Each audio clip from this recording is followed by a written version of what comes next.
അങ്ങനെ വർക്കെല്ലാം കഴിഞ്ഞ് വീടെത്തിയപ്പോൾ അമ്മ നല്ല മസാല ദോശ മേടിച്ച് വെച്ചിട്ടുണ്ടായിരുന്നു കേട്ടോ. അതും നല്ല വാഴയിലയിൽ പൊതിഞ്ഞത്. എനിക്ക് ആ മണം എടുക്കുമ്പോഴേക്കും എന്നെ കൊതി വന്നിട്ട് വയ്യായിരുന്നു. ഇന്നലെ അമ്മ ഞാൻ വർക്ക് കഴിഞ്ഞ് വരുമ്പോഴേക്കും മസാല ദോശ മേടിച്ചിട്ടുണ്ടായിരുന്നു. എനിക്ക് നല്ല ഇഷ്ടപ്പെട്ടു എന്ന് പറഞ്ഞപ്പോൾ ഇന്നും കൂടി മേടിച്ചു കൊടുന്നു കേട്ടോ. നല്ല ടേസ്റ്റ് ഉണ്ടായിരുന്നു. ആ മസാലയും ചട്നി കൂട്ടി കഴിക്കാൻ വേണ്ടിയിട്ട് ഞാൻ സെപ്പറേറ്റ് വേറെ കറികൾ എടുക്കുകയോ കാര്യങ്ങളൊന്നും ചെയ്തില്ല കേട്ടോ. കാരണം ഞാനിവിടെ കഴിക്കുന്നുണ്ട്, അപ്പുറത്തിരുന്നിട്ട് ഏട്ടൻ കഴിക്കുന്നുണ്ട് കേട്ടോ. ഞങ്ങൾ രണ്ടാളും നല്ല ഇഷ്ടത്തോടെ ഫുഡ് കഴിക്കുന്നത് ഇപ്പുറത്തിരുന്ന് അമ്മ നോക്കുന്നുണ്ട്. ഇനി ഇത് കഴിഞ്ഞിട്ടാണ് എനിക്ക് ഹോസ്പിറ്റലിലേക്ക് പോകാൻ വേണ്ടിയിട്ടാണ്. ഇന്നാണ് നമ്മുടെ ഫസ്റ്റ് സ്കാനിങ് പറഞ്ഞിട്ടുള്ളത്. അതേപോലെ തന്നെ ഞാൻ എപ്പോൾ മേക്കപ്പ് ചെയ്ത് പുറത്തിറങ്ങിയാലും ഒരുപാട് പേര് ചോദിക്കുന്ന കാര്യമാണ്, ചേച്ചിയുടെ ഫേസ് നല്ല ഗ്ലോയി ആണല്ലോ, അതുപോലെ ചേച്ചിയുടെ മേക്കപ്പ് നന്നായി ലാസ്റ്റ് ചെയ്യണ്ടല്ലോ, എന്താ ചെയ്യണേന്ന്. അപ്പോൾ അതൊന്ന് ഞാൻ നിങ്ങൾക്ക് കൂടി പറഞ്ഞു തരാമെന്ന് വിചാരിച്ചു. അപ്പോൾ ഫസ്റ്റ് ഞാൻ എടുത്തിട്ടുള്ളത് നമ്മുടെ ഫേസ് സ്കാൻ്റെ സ്ട്രോബ് മേക്കപ്പ് ഫിക്സർ ആണ് കേട്ടോ. ഇതിൻ്റെ ഏറ്റവും വലിയ പ്രത്യേകത 12 hours ലോങ് ലാസ്റ്റിംഗ് ആയിട്ടുള്ള മേക്കപ്പ് സെറ്റിംഗ് സ്പ്രേ ആണ് കേട്ടോ. അതേപോലെ തന്നെ ഈ സ്പ്രേ നമ്മൾ ഫേസിൽ അപ്ലൈ ചെയ്ത് കഴിഞ്ഞാൽ നല്ല ഡ്യൂയി ഷിമ്മറി ഗ്ലോയി ഫിനിഷ് ആയിട്ട് തരിക. അതേപോലെ തന്നെ ഹൈഡ്രേറ്റിംഗ് ആണ്, നോൺ സ്റ്റിക്കി ആണ്, വാട്ടർ പ്രൂഫും ആണ്. പോരാത്തതിന് സൂപ്പർ കോൺഫ്യൂം ആണ്.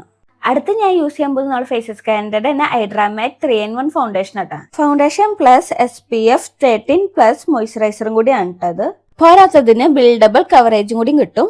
പിന്നെ 24 hours ഹൈഡ്രേഷനും, പോരാത്തതിന് സൂപ്പർ കോൺഫ്യൂം ആണ്. ലാസ്റ്റ് ഒരു മേക്കപ്പ് ഫിക്സറും കൂടി അടിച്ച് നമ്മളെ മേക്കപ്പ് അങ്ങനെ ലോക്ക് ചെയ്ത് വെക്കുന്നുണ്ട്. പിന്നെ ഞാൻ വേഗം എൻ്റെ ലിപ്സ്റ്റിക് ഇടലും പൊട്ടൂത്തലും കുങ്കുമെല്ലാം ഇട്ട് ഞാൻ വേഗം വന്നിട്ടുണ്ട്. ഇനി നമുക്കിത് എത്രത്തോളം ട്രാൻസ്ഫർ പ്രൂഫ് ആണെന്ന് നോക്കി നോക്കാം. അതിനുവേണ്ടി ഞാൻ ആദ്യം ഒരു ട്രാൻസ്പെറൻറ്റ് ഷീറ്റ് എടുത്ത് കൊടുത്തിട്ടുണ്ട്. എന്നിട്ട് ആ ഷീറ്റ് എടുത്ത് ഞാൻ ഫേസ് നന്നായി പ്രസ് ചെയ്ത് നോക്കുന്നുണ്ട്. നമ്മൾ ഷീറ്റിലേക്ക് ഒന്നും തന്നെ വന്നിട്ടില്ല കേട്ടോ. നമ്മളെ മേക്കപ്പ് സെറ്റാണ്. അപ്പോൾ എൻ്റെ മേക്കപ്പ് നിങ്ങൾക്ക് ഇഷ്ടമായിട്ടുണ്ടെങ്കിൽ ഈ പ്രോഡക്റ്റ് നിങ്ങൾക്ക് വേണമെങ്കിൽ ഞാൻ വീഡിയോ താഴെ ടാഗ് ചെയ്ത് കൊടുക്കാം. പോരാത്തതിന് ആമസോൺ, ഫ്ലിപ്കാർട്ട്, നൈക്ക, പർപ്പിളും അവൈലബിൾ ആണ് കേട്ടോ. അങ്ങനെ ഞാൻ റെഡി ആയി വരുമ്പോൾ ഏട്ടാ അവിടെ നിന്ന് ഓളിയിടാൻ തുടങ്ങി. നീ വരുന്നില്ല, വേണ്ട ഞങ്ങൾ പോകാന്ന് പറഞ്ഞിട്ട് എന്നെ സ്കാൻ ചെയ്യുമ്പോൾ കയറി പോയിട്ട് എന്താ കാര്യം. പിന്നെ ഓടി പിടിച്ച് എൻ്റെ വണ്ടിയിൽ കയറിയതിൻ്റെ ശേഷം എന്താ നമ്മളെ കാത്തുമ്മനെ കെട്ടിപ്പിടിച്ച് കിടക്കുന്നുണ്ട്. ഇപ്പോൾ കുറച്ച് ദിവസം എനിക്ക് വർക്കും തിരക്കായതുകൊണ്ട് തന്നെ ആൾക്ക് എന്നെ കിട്ടാറില്ല അവളുടെ കൂടെ കളിക്കാനും കാര്യങ്ങൾക്കും. പിന്നെ എന്നെ കിട്ടിയതിൻ്റെ സന്തോഷമുള്ള ഫേസിൽ കാണാനുണ്ട് കേട്ടോ. അങ്ങനെ കുറച്ച് നേരം എൻ്റെ കൂടെ ഒന്ന് കളിച്ചതിന് ശേഷം അവൾ നല്ല ഉറക്കമായിട്ടുണ്ടായിരുന്നു. അങ്ങനെ പെട്ടെന്ന് തന്നെ നമ്മൾ തൃശ്ശൂരൊക്കെ എത്തി, ഹോസ്പിറ്റലിലെത്തി, കാർഡൊക്കെ എടുക്കുകയാണ്. കാർഡ് എടുക്കുമ്പോൾ നമ്മളെ കാത്തുമ്മയ്ക്ക് ഇതാ മിഠായി വേണമെന്നുണ്ട് ഭയങ്കര വായിച്ചിട്ട് അവൾക്ക് മിഠായി മേടിക്കേണ്ടി വന്നതാട്ടോ. കാത്തുവിനെ ഉണ്ണീനെ നോക്കുക